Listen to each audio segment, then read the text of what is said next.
Good evening and welcome to another Monday evening. Sorry we logged on late today, running errands and taking care of hospital patients, but we have a wonderful show for you tonight. We're going to continue our conversation on supplements.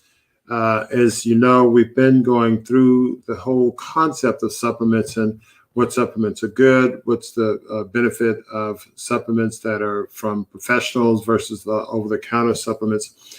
And tonight starts a series of conversations that we're going to have regarding health conditions or disease states. So I'm going to be leading our group in a discussion on type 2 diabetes. And we're going to talk about natural ways of reversing or managing type 2 diabetes. Now, as I said, we're going to talk about supplements, but it's going to be in the context of the overall natural approach. And for those of you who've been following our series of conversations, you probably know that, we talk about supplements, but we're not heavy pushers of supplements, and we use them in a very targeted fashion. And that discussion is going to be emphasized tonight. So stay tuned. We have a wonderful show for you tonight. Thanks for tuning in. I hope you all had a wonderful Monday. And of course, I hope you had a great weekend. We're going to start this week off right. With a discussion on type 2 diabetes. And of course, type 2 diabetes affects many of us.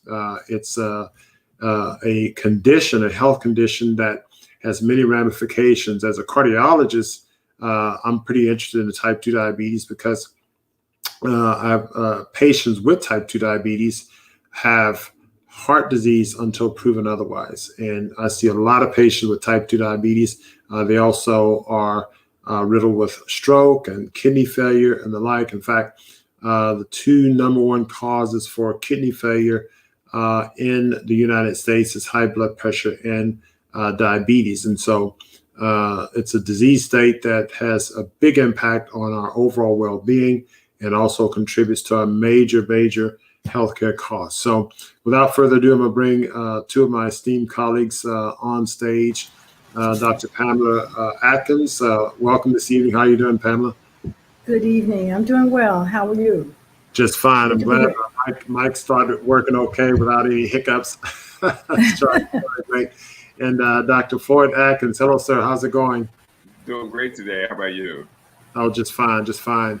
So what I'm going to do is start off, and let's see here. My screen is supposed to be sharing here, but let me see. I'm getting a blank screen. So let me go back off share and back on share and see why I'm not getting this blank screen here. Hold on 1 second. There we go. I think I know why. All right. So as I shared at the outset in the intro, we're going to be talking about reversing type 2 diabetes naturally. And I want to jump right into this discussion because it's a very important disease state, and I'm going to handle it in three parts. We're going to talk about the definition of diabetes, what is it, and then we're going to get into some of the nuts and bolts of what do you do about it. And I want to invite all of our guests to get your questions ready because I'm going to try to keep my discussion somewhat limited so we can open the floor to questions, because this is really a broad disease state, and this discussion on diabetes in general can be handled. Actually, we can do a series of talks on it, and we're going to try to squeeze it into less than an hour as we discuss it. But hopefully the questions from the audience will help guide us in whatever direction you want us to be guided in. So, as I said, reversing type 2 diabetes naturally. Lots of people don't like to use words like reversing and treating, but it's really a powerful thing. And we actually have some data showing that you can reduce hemoglobin A1C in a relatively short period of time with natural intervention. And I'll discuss some of this toward the end of our discussion. But I like to use the phrase disavow diabetes with your diet. People are always talking about, well, do you disavow this person, disavow that group? Well, we're going to disavow diabetes tonight. And we're going to do it with our natural lifestyle. So anyway, let's, so first of all, what is type 2 diabetes? Now, oftentimes I tell my patients that, well, diabetes isn't a blood sugar disease. diabetes is a metabolic disease. So it's really a special metabolic syndrome, and it's related to impaired metabolism of carbohydrates. So even though the impairment of metabolism of carbohydrates is central to what we understand about type 2 diabetes, there are other ramifications in this disease states that are very central and important to it. Because if it was just a blood sugar disease, if you will, then you'd have to wonder, well, why do we have, vascular disease and neurological disease and so on? And so, as it turns out, this, impaired carbohydrate metabolism creates collateral damage, and it becomes a much more widespread condition than just, high blood sugar. So we don't just follow the diabetic just based on their blood sugars alone, but we have to look at the overall metabolic picture. And I think that's one thing that I just want to emphasize in this definition. So as we all know, we conveniently, divide diabetes into type 1 and type 2.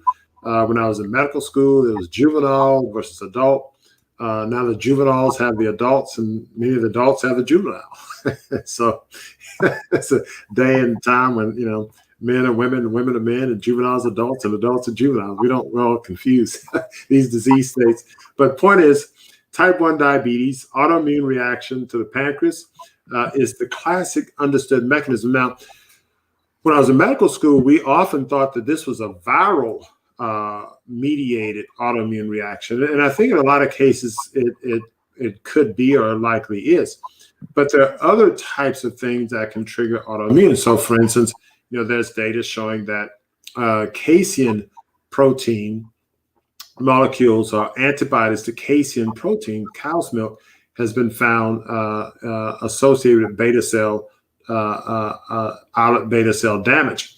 And so loss of beta cell function can be associated with many things: viral infection, other protein, and other types of autoimmune mechanisms that attack the beta cells. And the beta cells are special cells within the pancreas that create insulin. Let me give a shout out to some of our regulars here. Catherine Welch, hello. Margaret, hello. Welcome to the show. Shonda, Real Food and Drinks, hello. April Hocut, good evening. Karen M. Evans, good evening. Sunlight Yoga jumped in there, as well as Deborah Payne, good evening. You guys get your questions ready as we go through this complex topic. So as I alluded to earlier, diabetes type 1 typically affects young individuals. And it's only about 5% of the population, maybe as high as 10%, maybe between 5 to 10% of the population. The vast majority of the people have type 2 diabetes, which is usually due to increased insulin production because it's associated with insulin resistance, typically in the liver and the muscle cells. And so good evening to Canada, Cleveland, Jefferson. How are you doing this evening? Nicole Caldwell, good evening. Welcome. Happy Monday.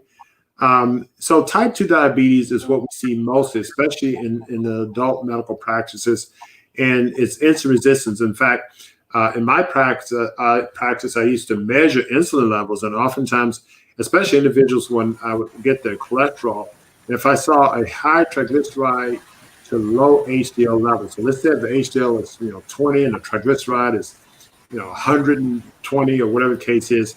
If that triglyceride to HDL ratio is significantly greater than, say, 2, I'll tend to measure insulin level, even if the blood sugar is normal, because oftentimes they'll be producing a lot of insulin. That's a sign of insulin resistance. And so early on in type 2 diabetes, you'll see high insulin levels, even in the setting of normal blood sugars and of normal hemoglobin A1C. Why? Because the pancreas is working extra hard to make more insulin in order to force glucose inside the cells. And early on, it can compensate. Your body's able to compensate for early amounts of insulin resistance by simply creating more insulin and driving more glucose in the cells. However, over time, the pancreas wears out. It probably wears out for 2 reasons. One, it's working extra hard, but also the same underlying metabolic toxic effects that are having an adverse effect on the peripheral cells, such as liver and muscle, it's also having an adverse impact on the pancreas. And so the pancreas, because it's overworked and also overstressed due to oxidative stress, increased inflammation, it's reducing its amount of insulin production. And a chronic type 2 diabetes, some people refer to as a type 3, is where you have a combination. You have, progressive beta cell degeneration for, as I alluded to, the beta cells are overworked, but the beta cells are stressed due to oxidative stress. Also, decreased insulin production. It also occurs as a result of this, and you also have progressive insulin resistance over time. And so these are the things that you're dealing with here. So again, in summary, the mechanism: type 1, autoimmune reaction, likely due to increased inflammation, beta cell death. You can probably have inflammation outside without an autoimmune reaction. So there are many biochemical processes that can cause inflammation and result in beta cell death as well. Early type 2, mitochondrial dysfunction. So it's inside the cell, often associated with, and they've done studies in individuals who are thin, who have insulin resistance. They've done muscle biopsy and found increased intracellular fat production, and then insulin resistance has been associated with that. And when they put them on special natural plant-based diets, they've seen this whole reversal process reverse. Intracellular fat decreases, and the insulin resistance subsides. Chronic type 2 mitochondrial dysfunction, poor insulin secretion. This is often associated with continued insulin resistance. And so we see a combination of these things as well. Here's just a picture diagram that shows basic glucose metabolism. Again, food goes into the stomach, and this triggers a reaction within the pancreas to release insulin as the stomach is breaking down the food components to the constituent glucose. This goes through the blood, and then it travels through different tissue where both the glucose and the insulin goes. And if things are working right, there's a process by which the glucose is in the blood, and the insulin is there. So the insulin goes in, and this basically is a subcellular communication between the insulin receptor and the glucose receptor that has that allows the glucose receptor to work properly. If you look at glucose-mediated insulin secretion, so this would be occurring in the pancreas. You have glucose uptake here, and notice here this ATP, adenosine triphosphate. This is your energy current, and keep this in mind because we're going to talk about this later on. But the ability for your pancreas to carry out this metabolic process of depolarization and releasing insulin is an ATP-dependent process. In other words, it requires energy metabolism to release insulin. So that's an important thing to understand when we start to talk about, mechanisms, and even when we get to the end, talk about the types of supplements that we mentioned. So keep that in mind. Here's insulin resistance mechanism. With type 2 diabetes, you have the insulin molecules here and the glucose molecules here. Here you have the insulin that attaches to the insulin receptors, okay? And normally there's a subcellular communication between the insulin receptors and the glucose receptors to have the glucose receptors allow the glucose in. But if there's a defect here, then this subcellular communication does not occur. Whoops. And therefore, you don't have the glucose go in. So the glucose remains inside the blood, and hence the blood sugar levels go up. Here in a normal situation, the glucose receptors work normally. So in essence, we're dealing with a metabolic process. These things occur at the subcellular level. And so this is what you're dealing with in the sense of insulin resistance. Now, great question. Shonda's Real Food and Drinks. She wants to know if prediabetes is the same as early diabetes type 2. And the answer, in my opinion, is yes. And I'd like to get my colleagues to chime in on this. But if you look at what I described earlier, when I said that early on, you have high levels of insulin where you are able to keep the blood sugar down, but the insulin production is high. And so therefore, you have high insulin levels, even though the hemoglobin A1C may be normal or maybe mildly increased. Uh, you have the early process of type 2 diabetes, that's insulin resistance. And the reason I say that it's early diabetes and pre-diabetes are the same, because we use these labels in a way, and the labels are not very descriptive. Early diabetes is a process where insulin resistance is already there, and you can probably even argue it precedes insulin resistance, but I'm not going to get into those details. But early, when you have high insulin levels being produced in order to keep the blood sugar normal, that's a pre-diabetic state, because we say, okay, pre-diabetes is, when the blood sugar is normal or hemoglobin A1C is less than 6.5. But in this situation, you have a setting where insulin resistance and insulin itself has adverse effects on tissue, such as heart muscle. So insulin causes the heart muscle to thicken. It causes smooth muscle migration effects inside of the blood vessels. So the blood vessels become stiffened. It also can lead to adverse metabolism within the cells that has adverse effects on lipid profile levels. So high insulin levels have an adverse effect. So this early diabetic process, in my opinion, as you call it, pre-diabetes and early diabetes, I think are the same. Dr. Atkins, do you have any comments on that or thoughts? Yeah, I think the levels have kind of blurred, or the distinction has blurred now, because I think in the past some labs like Quest Diagnostics and maybe some other labs used to consider like 6.0 or higher diabetes, and then now they regard 6.5 or higher diabetes, and they consider a pre-diabetes as 5.7. And I tell my patients I regard pre-diabetes as 5.5 going up, and when I get to 6.0, I think it's early diabetes. So I'm thinking clinically, but I think because the laboratory the level when they call it diabetes has increased, because so many Americans are running so high. They just say, okay, when you get to 6.5, we'll call you diabetes.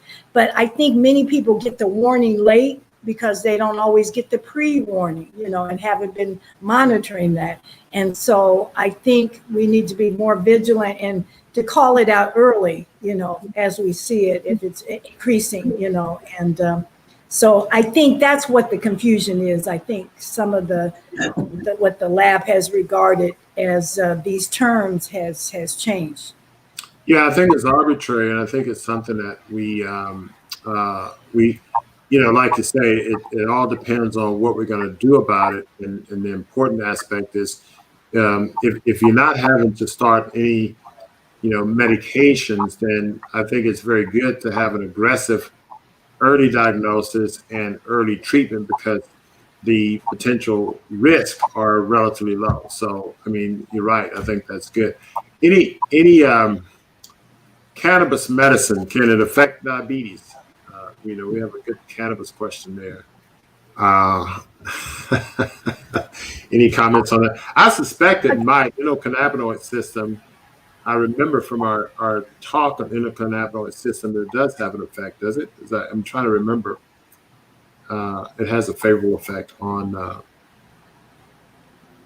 I think this is not my expertise, but I think there's some type of indirect stimulation of estrogen, and and possibly increased body fat, especially with increased appetite. If you increase appetite, then you may increase your body fat, and the body fat has estrogen, so you may become more estrogenic and more body fat, and that's that can happen with hyperglycemia and more risk for diabetes, increasing body fat. So we do have to watch our diet But I think there, maybe studies coming out or out that say there may be some relation, but maybe indirect. But Gotcha. Here's a great question by Flea Biker Girl. Is what is considered a normal glucose level? What is the number that I should aim for? Now, in the labs that we get, and we use Quest, I'll use the brand on here, but we use Quest labs, and the range there is 65 to 99 is the normal range. Now, my opinion, and I'm going to go ahead and say this, and it could be controversial, is that range is high. I think the normal blood sugar should be lower. I think a blood sugar of 35 could be considered normal, given the circumstances. And it could even be lower than that. And I'll tell you why. Largely because I think 65 to 95 is blood sugars that is a statistical norm. It's the population norm. And it's a statistical population norm within our population where there are a lot of people running around with insulin resistance. And so those blood sugars are going to be up on the higher side of, whatever we call normal to be. But I think lower numbers, if we had a biologically normal population, I think that range would be significantly lower. I recall as a young kid, not a young kid, but I was high school level and I was going out running and I was working out, getting in shape for 2 days. And so I'd go and do a 3-mile course in the hot sun because we always work out in the hot sun. So 95, 90 degrees or whatever, I get out, I do an early morning run and midday run. So I remember one morning early, I just gotten up and my mom was a diabetic. And so she had the ACA checks and I would sneak her things and check my blood sugar. I did it randomly just to know what it was. And I remember one morning I checked my blood sugar, it was 25. I just woke up and, I hadn't eaten anything. I drank, I hydrate, but I don't like to eat. So my blood sugar was 25 and I felt fine. I just ran. I didn't really think about the significance of that. I did my run and came back with no consequence. I didn't eat until maybe a couple hours after I finished running. Long story short, I think there was maybe 1 or 2 times that I did that and saw the same thing.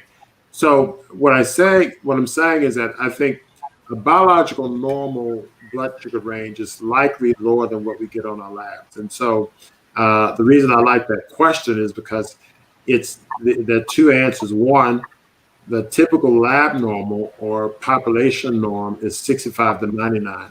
But I think the biological norm is probably something lower than that. I don't have an exact number, but it's probably maybe 35 to 75 or something like that. What are your thoughts? Well, I usually, I tend to agree. I think I like the blood sugar lower. I think the lab is somewhat conservative or somewhat liberal, but I should say I like the blood sugar no higher than the low 80s. So anywhere 60, 65 to low 80s. If somebody is not as healthy and as you are, maybe, 30s or 40s, they may feel a little woozy or something, especially older people. But I think, saying under 100 or 99 or, or 90s or even high 80s, you have to think about it. That's when the first, that's the first blood sugar in the morning. So if you start out with a cereal, a bowl of cereal, it's very starchy, very sugary, and some milk with some sugar, cow's milk with some sugar in it.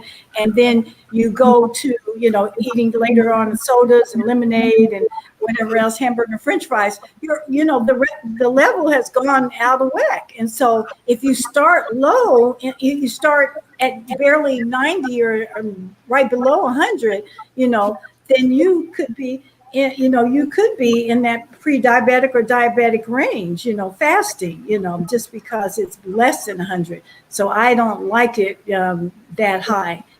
I tend to agree for the fasting blood sugar in the morning.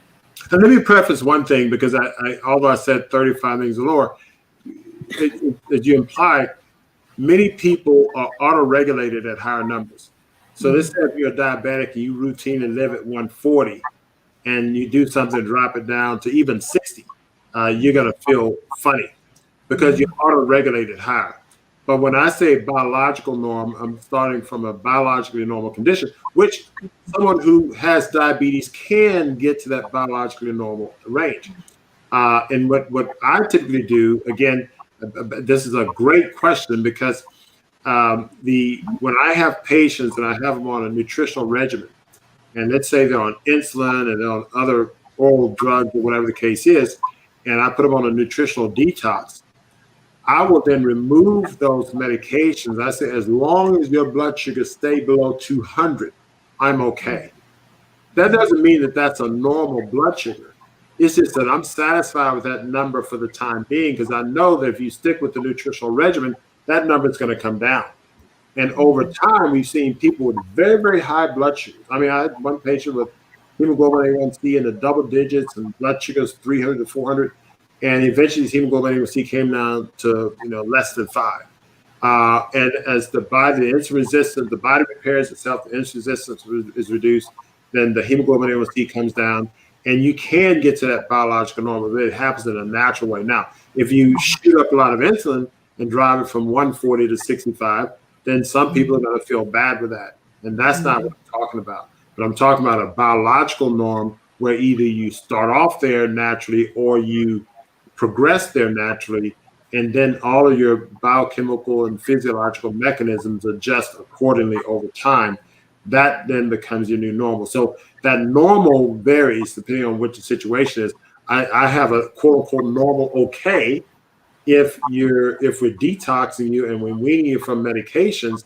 I want to get you off medication as soon as possible, as long as possible. So I'll let your blood sugar run to. Sometimes I'll let blood sugar run up to less than 250, especially if I know that they're starting off higher and those numbers are coming down. And we're monitoring closely and so on and so forth. So that number, what's normal, is relative depending on the circumstance, the patient, and so on and so forth.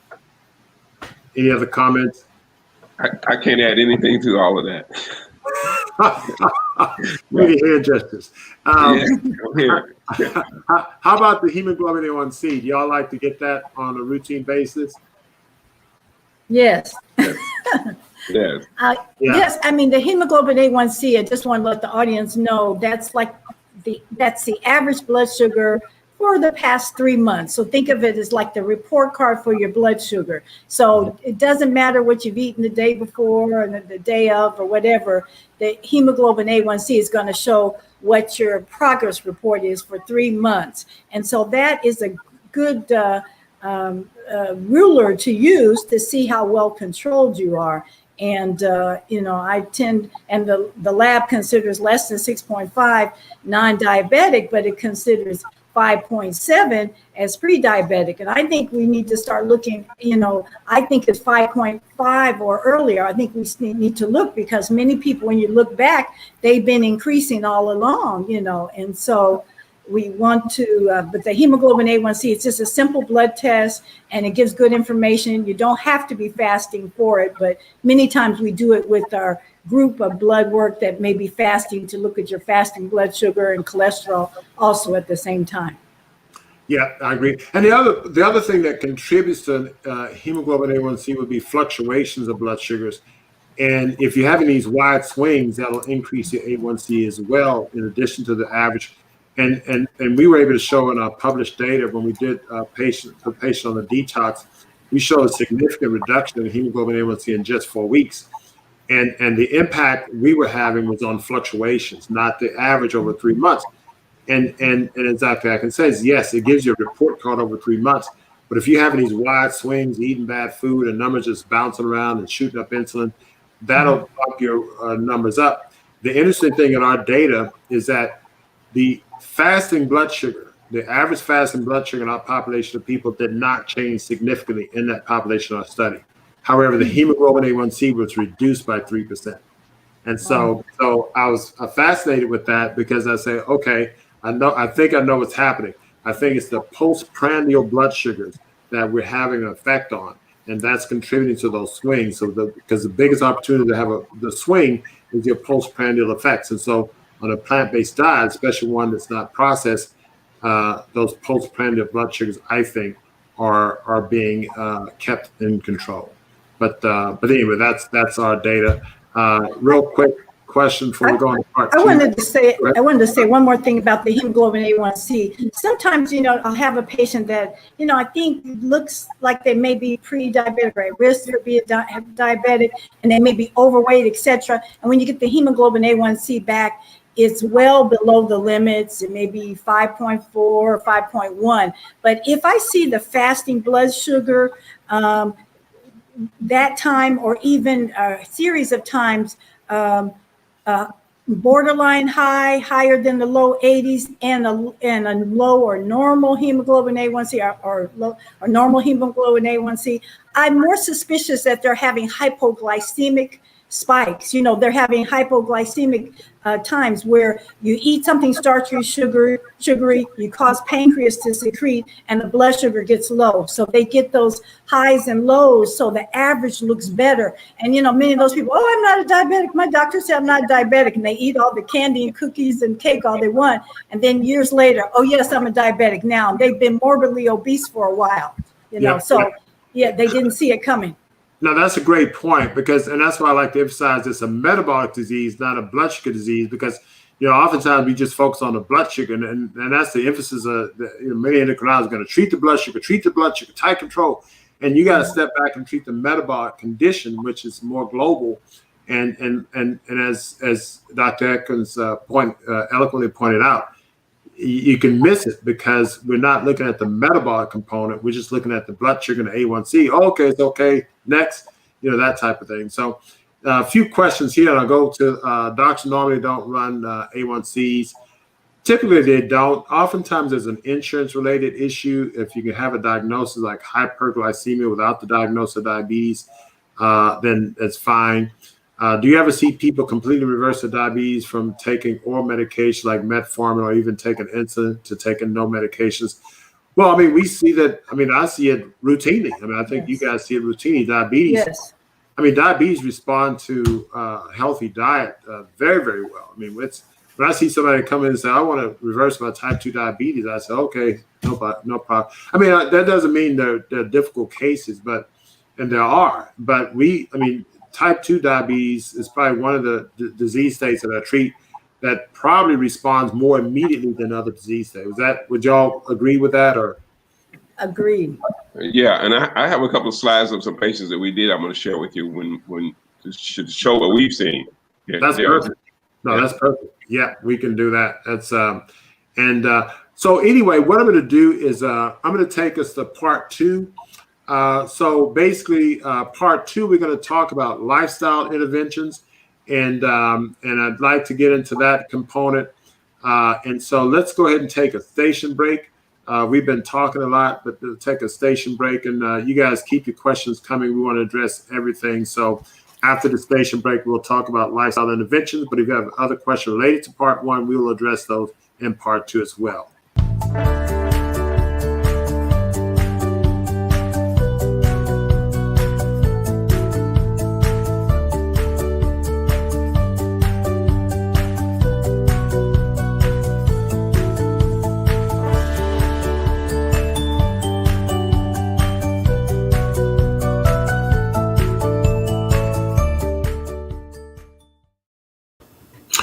Okay, so we're back, and so as I said, I'd like to get into lifestyle interventions, and so we talked about the problem of type 2 diabetes primarily. There's type 1, which is primarily poor insulin production, and typically, classically, type 1 deals with a dead pancreas. You have an autoimmune reaction, and antibodies attack the pancreas. And so you have a dead pancreas that's not producing any insulin. Traditionally, we've seen this in young kids, however, you can see it with adults. Type 2 is the other side of it. The pancreas makes insulin by and large, but there's a resistance to the effects of insulin. So it's really a metabolism. Both are metabolic problems. One is related to poor metabolism of function of the pancreas. The other is poor metabolism of function of the peripheral tissues. Cells, liver, muscle, and the like. So you have an insulin resistance. We'll talk more about type 2 diabetes because that affects the majority of people. It's about 90 to 95% of the diabetes we see is type 2, including some who may be a combination of type 2 and type 1. So what we're going to do is talk about lifestyle interventions, which is really the critical factor of managing these diseases. So when you talk about natural approach, the natural approach is the approach. And so we're going to get into that. We've got a few questions here. Somebody's asked about B12 and so on. So I'm going to get, y'all hang on, I'm going to get to those questions because I think those are all excellent questions. So don't go away.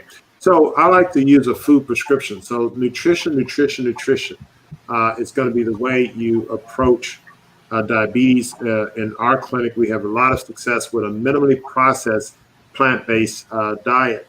And so it's important that it's minimally processed, has high anti-inflammatory effects, it reduces oxidative stress. It contains important phytochemicals, antioxidants, all essential macro and micronutrients. Macro means fats, protein. I'm going to emphasize protein and carbohydrates. And so people ask, where do you get your protein on the plant-based diet? Well, you get it from the plants. And so plant-derived nutrients are important. Water, protein, fats, carbohydrates, minerals, etc. Now, I like to use that term plant-derived, and we can get a lot of these things from other sources.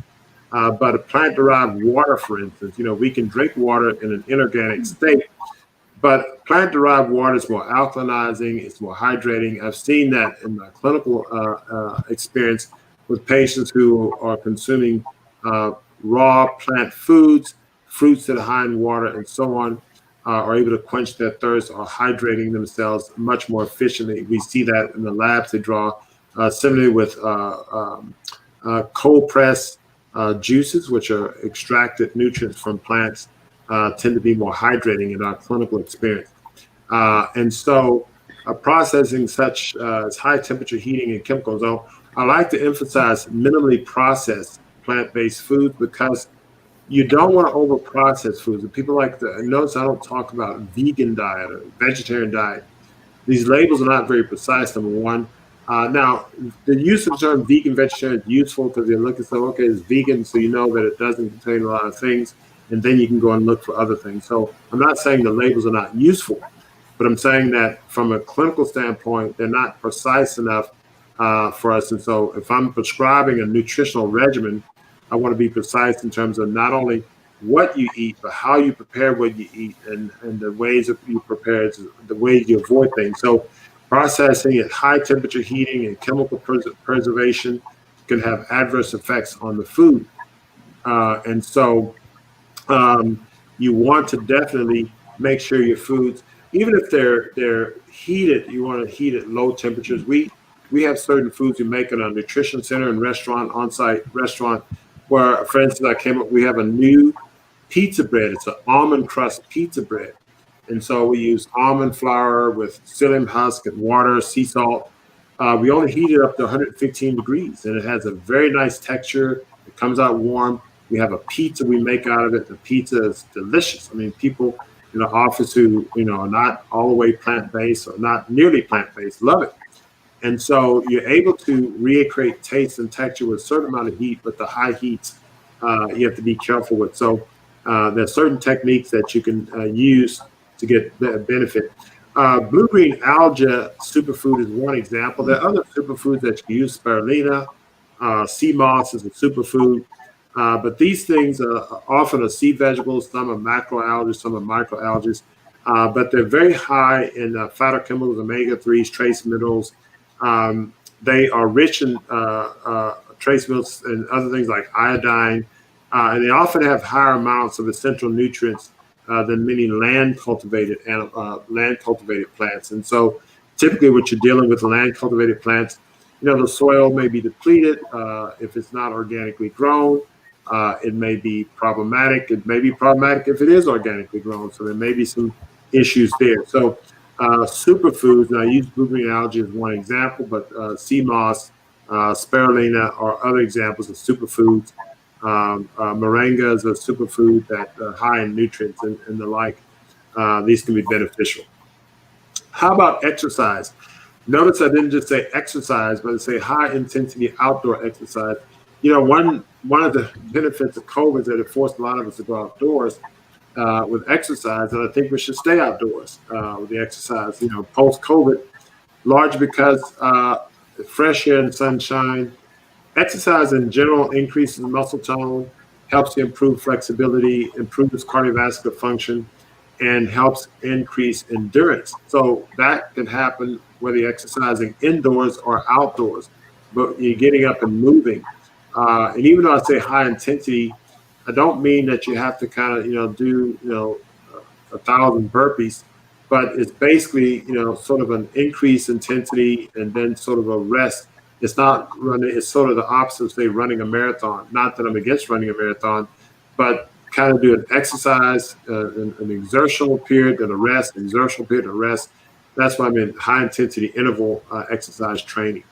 So, but what's the benefit of the outdoors? So why outdoors? Well, one, increased sunshine exposure. We all know about vitamin D, but sunshine exposure, when the sun hits your eyes, it can affect melatonin production. So it increases melatonin production by the pineal gland. So that enhances your sleep.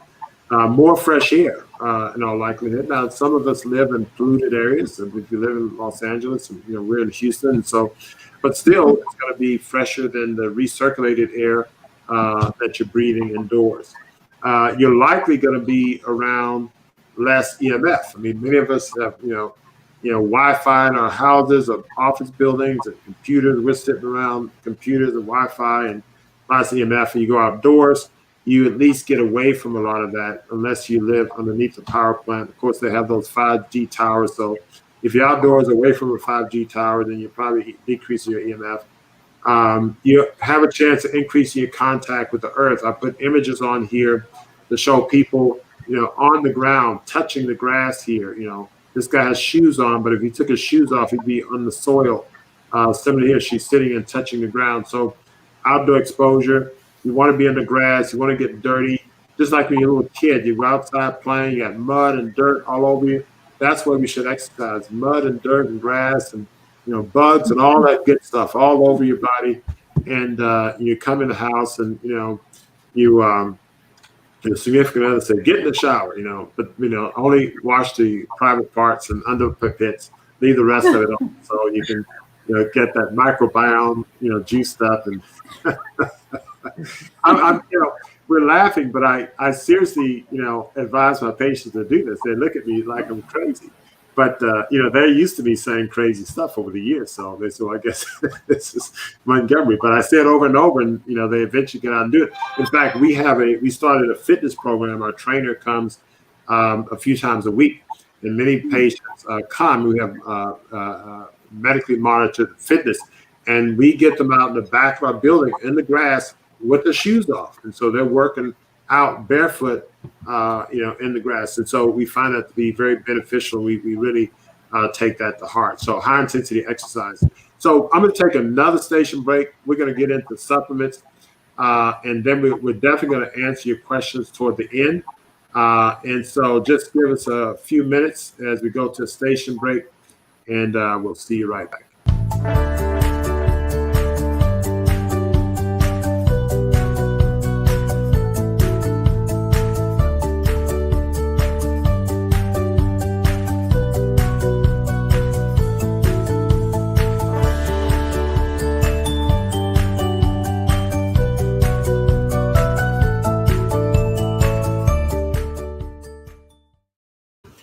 Okay, we are back for the grand finale. What many of you came up to look at is part 3, supplements. So what are the key supplements? I don't want to do all that exercise nonsense and diet nonsense. I want some supplements. And so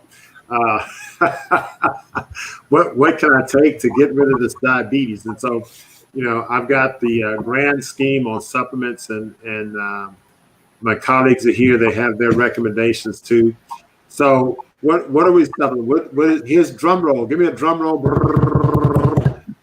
Supplements. There it is. So so the supplements. Part is funny. It's a blank sheet here, but by and large, there are supplements that help. That I'm going to have my colleagues chime in. in detail, but I will share with you the supplements I use. And these are some of the key supplements I use. And really, again, I want to emphasize that, I look at diabetes as not a blood sugar disease, but as a metabolic disease. And so MSM is methylsulfonomethane, it's elemental sulfur, and it has an anti-inflammatory effect. It enhances the production of glutathione, which is a critical antioxidant. Glutathione enhances mitochondrial function. It also helps recycle vitamin C. And so mitochondrial function is important. Now, if y'all remember from the earlier slide, many of you may not have been in the early part, there was a slide that I showed that showed at the level of the pancreas, the beta islet cell, that when glucose stimulates a receptor, is brought in by a receptor of the beta islet cell, there's a trigger of activity that creates a cascade of events that leads to the production of or release of insulin. Now, key to that cascade of biochemical events is ATP, adenosine triphosphate. That's the energy current. Adenosine triphosphate is created in the mitochondria. And so the healthier your mitochondria, the more efficient you're making ATP. The more efficient you're making ATP, the better your overall cellular function is, and particularly in the beta islet cells where you're producing insulin. So there's an energy production. So you want, the reason I'm emphasizing this whole point is that I want to get foundational stuff. If I'm using a supplement, I want to do something that's foundational, that's working at the cellular level, not something that's working just to decrease blood sugar. Vitamin C, it reduces oxidative stress. Oxidative stress, as you remember from our earlier talks, cause accelerated aging of cells, including pancreas cells or muscle cells, etc. So the cells don't function adequately. You reduce inflammation. Inflammation has an adverse effect on insulin receptors and glucose receptors and other cellular receptors, as well as other cellular mechanisms, i.e. mitochondria doesn't do well with inflammation. Coenzyme Q10, it's an ubiquinone. It improves ATP production by the mitochondria. Again, there's that ATP term again. And again, it enhances mitochondrial function. So when we treat diabetes from a supplement standpoint, I use these molecules that treat the overall underlying metabolic process. And when you hear me talk about heart failure, you're going to see these same supplements come up again, and I'll talk about how it affects patients with advanced heart failure as well. So it's really critical. So the key supplements are here. That's what I have. But let me ask y'all have any comments on supplements? Anything to add, Dr. Atkins and Dr. Atkins? Well, the first thing I like to say is, we talk about supplements, and I know everybody's excited. The drum roll came up, and everybody ears popped up. But the most important supplement is again, I know they want to hear this, but it's your diet. It goes back to diet, because the underlying cause is, I call it type 2 diabetes a diet. It's a disease of diet. It's not a disease. It's not. It's metabolic, but it's caused by diet, because everything starts there. So when you have diabetes, and along comes the high cholesterol and the high blood pressure and the heart disease, usually diabetes is the first one. I call it at the dinner table, at the trough, that starts it off, because the food, it goes back to saying you are what you eat. So you want to control diet. And we spoke earlier, and I wanted to emphasize to the audience again, that no matter what supplements you take, no matter what supplements we talk about today, if you don't manage the diet properly, food will supersede, the diet will supersede anything else we try. That's why when people take medications for diabetes, and over time they tend to take more and more medication, they tend not to get better. It's because they don't do that dietary change. And we really realized as a Center for Wellness and Healing, when we started doing our detox and cleansing program, I guess many years ago, and we saw the changes that took place, and the major changes were taking place with hemoglobin A1Cs and sugars, and that's what a couple of slides I want to share, because the audience had asked this question. If I guess you could let me share this back, so I want to just share two or three slides here. Share screen. So let's see it. I'll bring it in. And am I in? I'm waiting to, hold on, let me do this here.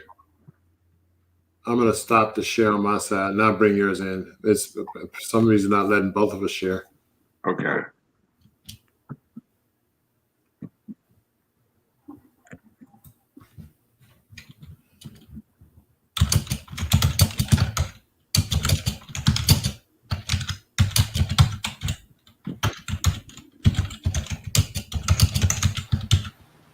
Baxter, there's a couple of questions I see that if while he's getting ready, I can answer or try to answer, or if you want me to wait, I will. Please, no, go ahead.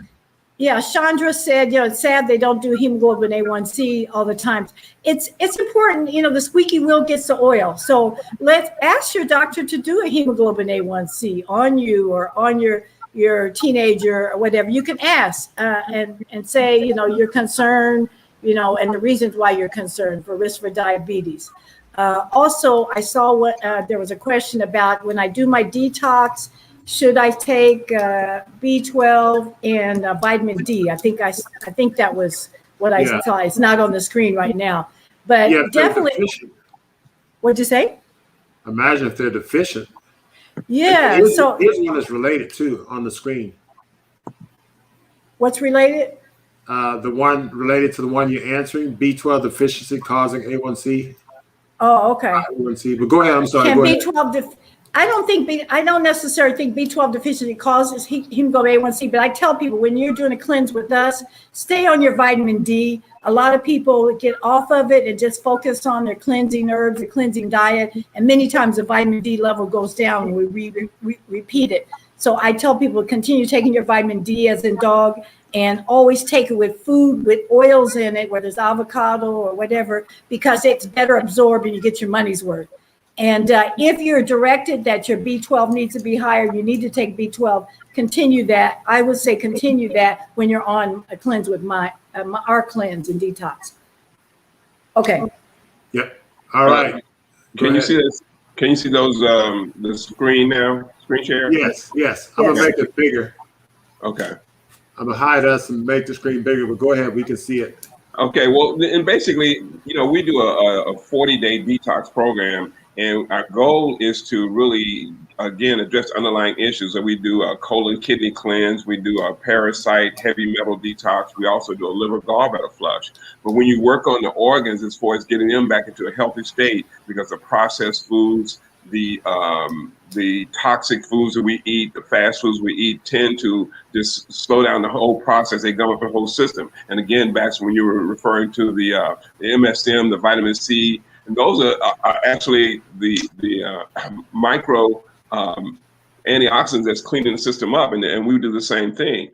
We do a herbal-based program, but what we found out is that diet is probably 95% of the work.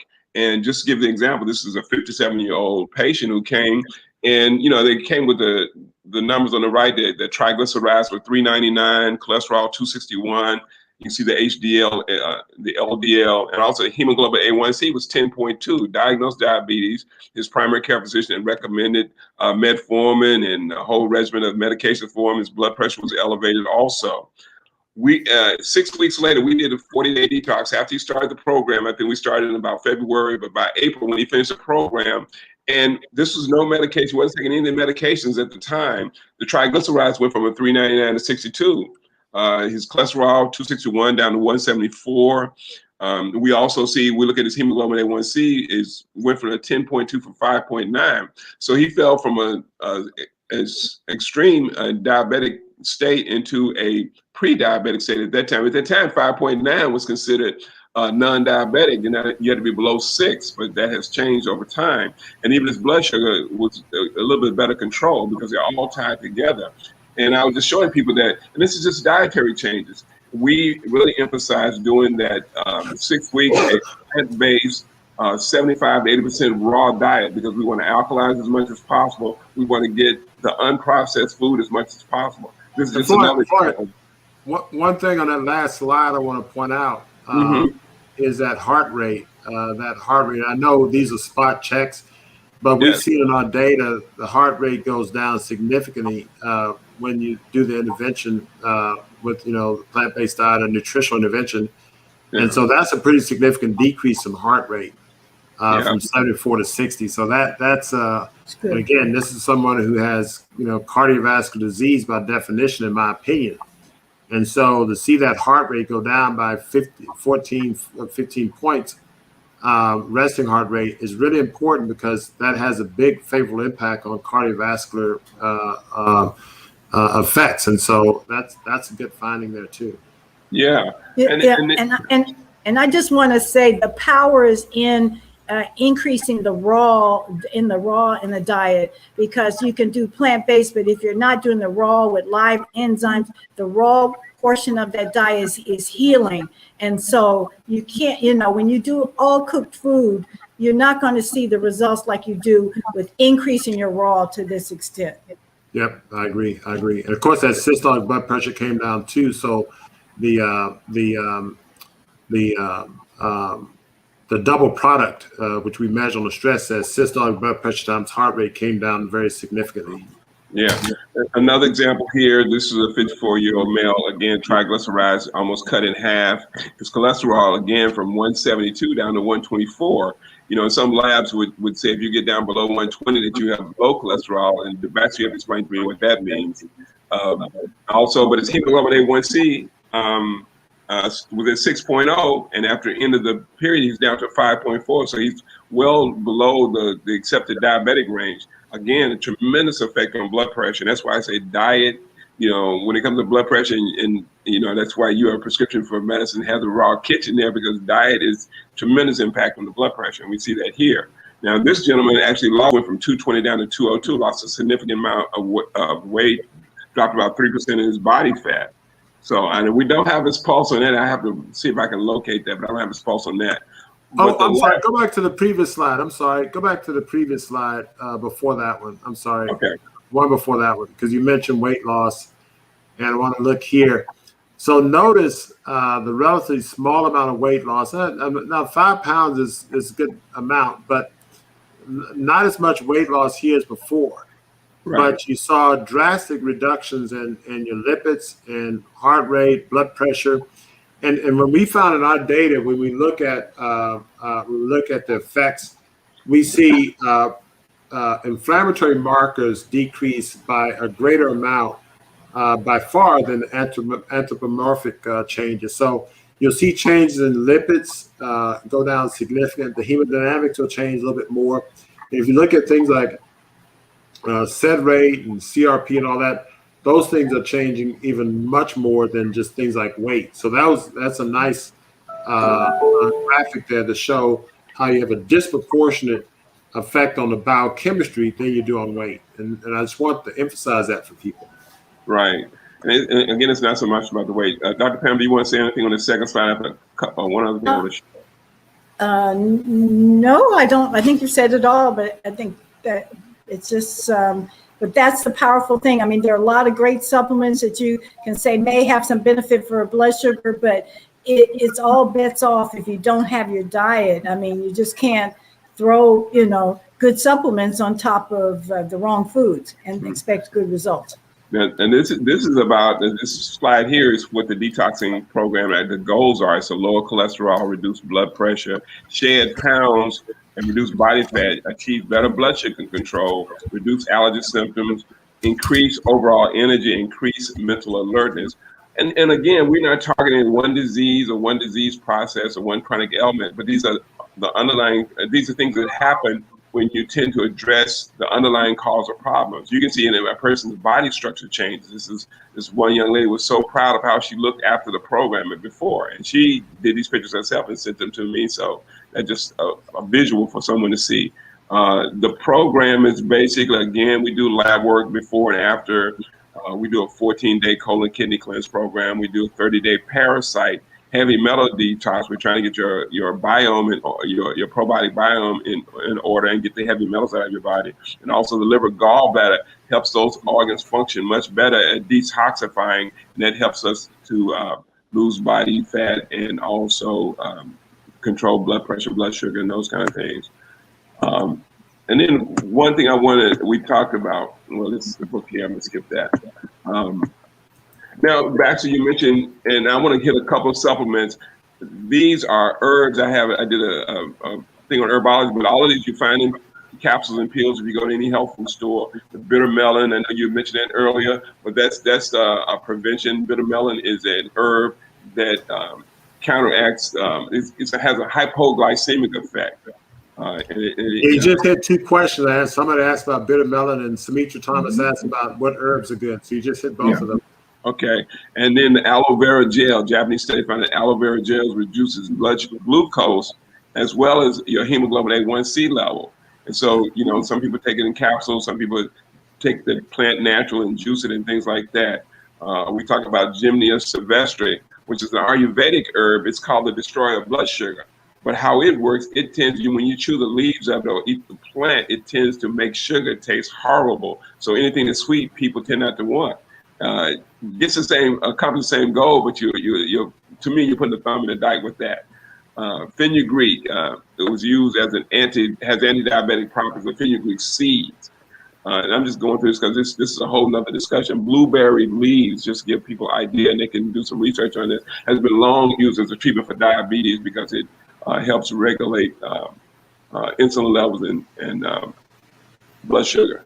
And I think lastly, Asian ginseng is commonly used to increase the number of insulin receptor sites. Bilberry lowers the risk of diabetic complications such as cataracts and retinopathy. Bilberry's primary function is to increase circulation. It opens up capillaries and increases circulation, so it helps the symptoms of diabetes. And stevia is a natural plant that's 20 times sweeter than sugar. And what it does, it doesn't raise your hemoglobin A1C and doesn't cause hypoglycemia. So it's a good option when it comes to a sweet source in your foods or diet, for people who want to have some sweet taste. I always warn people not to use too much. And a lot of times they get the stevia and they would tear the package open and use it just like you would use Equal or use some of the artificial sweeteners. And if you use the whole package, it's going to be much too much. You'll end up having that bitter aftertaste, and people tend not to like it. But you realize you only have to use a half to a fourth of a patch to get the same effect as you would with the other non-artificial sweeteners. So that's what I wanted to add. Good point. Great point. Here's a question about sea moss or sea gel. You have a good source. We have a local vendor. I think we use the same one. Any thoughts on a good source other than, in Houston, we have a local source, but I'm not sure if everybody's from this area. Yeah, with the sea moss, again, the Superfood Village is where I get it. I know we both use that same source because we trust the quality and they get it. So that, and I know some people go direct to one source in California, which is not Newbody. Well, actually, that's Dr. Sabi's warehouse. I don't know if it's still operating now, but Superfood Village in the Houston area is what I would recommend for that. But again, that's one superfood, and you really have to do much more. The Superfood Village is online, and so they do have. They can ship anyway, so I'm just going to put it in the Village is a good source for sea moss and other superfoods. Yeah, I'd like to just add a footnote. Was mentioned moringa. I mean, some people have moringa trees in the Houston area and southern part of the United States. Excellent antioxidant, has some anti-diabetic qualities, astragalus, ashwagandha. Many of these antioxidants, have a benefit on blood sugar called diabetes. But I think if you're looking for a supplement to reverse your diabetes and not motivated with doing the plant-based and increasing the amount of raw live foods, as Dr. Mason, I think, mentioned in the footnotes. Yeah, I mean, live foods, I think we will be, we won't be successful if we're just looking to take some supplements and thinking that will control our diabetes only without the diet. Yeah, taking supplements and eating a bad diet is sort of like putting perfume on and not taking a shower. It's like, you're going like 4 months and no shower or bath and you're musty, but you put some perfume on. It doesn't work. It doesn't work. Well, this has been a great show, guys. Those are beautiful slides, and thanks for adding that, because that was excellent, because it was right on point in terms of the herbs, and a lot of people got a lot out of that. And so one person has a gallbladder issue. I have no gallbladder. Does that contribute to metabolic syndrome? I think indirectly it does. I think most people do reasonably well without a gallbladder. We've had a lot of patients who are able to control or reverse their diabetes despite having had the gallbladder removed. So I think it's something that is not a limiting factor, although you want to try to keep your gallbladder if you can. So anyway, guys, I'm going to see you back behind stage. I'm going to close out. As always, I learned a lot, even though I was presenting. My colleagues, we always bring a lot of important information, as well as our listeners who have a lot of great questions, and these questions are very important. And diabetes, again, as I said from the outset, is a very serious illness. However, it's one that need not have the power over our lives that it does. And I think it's some things that we can do, some very simple things that we can do to change our lives, improve our overall well-being, and improve the quality of our lives. So, I hope you enjoyed this information. And if you did, if you got something out of this, please share it. If you haven't subscribed yet to our channel, subscribe to our channel and hit the notification button, because we will notify you of other shows that are coming out. We also spin this show into different recordings. We break it up in different components, so you can look at it with less of a prolonged viewing time. So I hope you found this interesting. Share it with your friends and loved ones. Some very simple steps that everyone can take to improve their overall health. And so until we see you next time, we'll likely be talking about heart failure and natural ways of reversing heart failure next week. So certainly chime in. And until then, keep it fresh, natural, and live.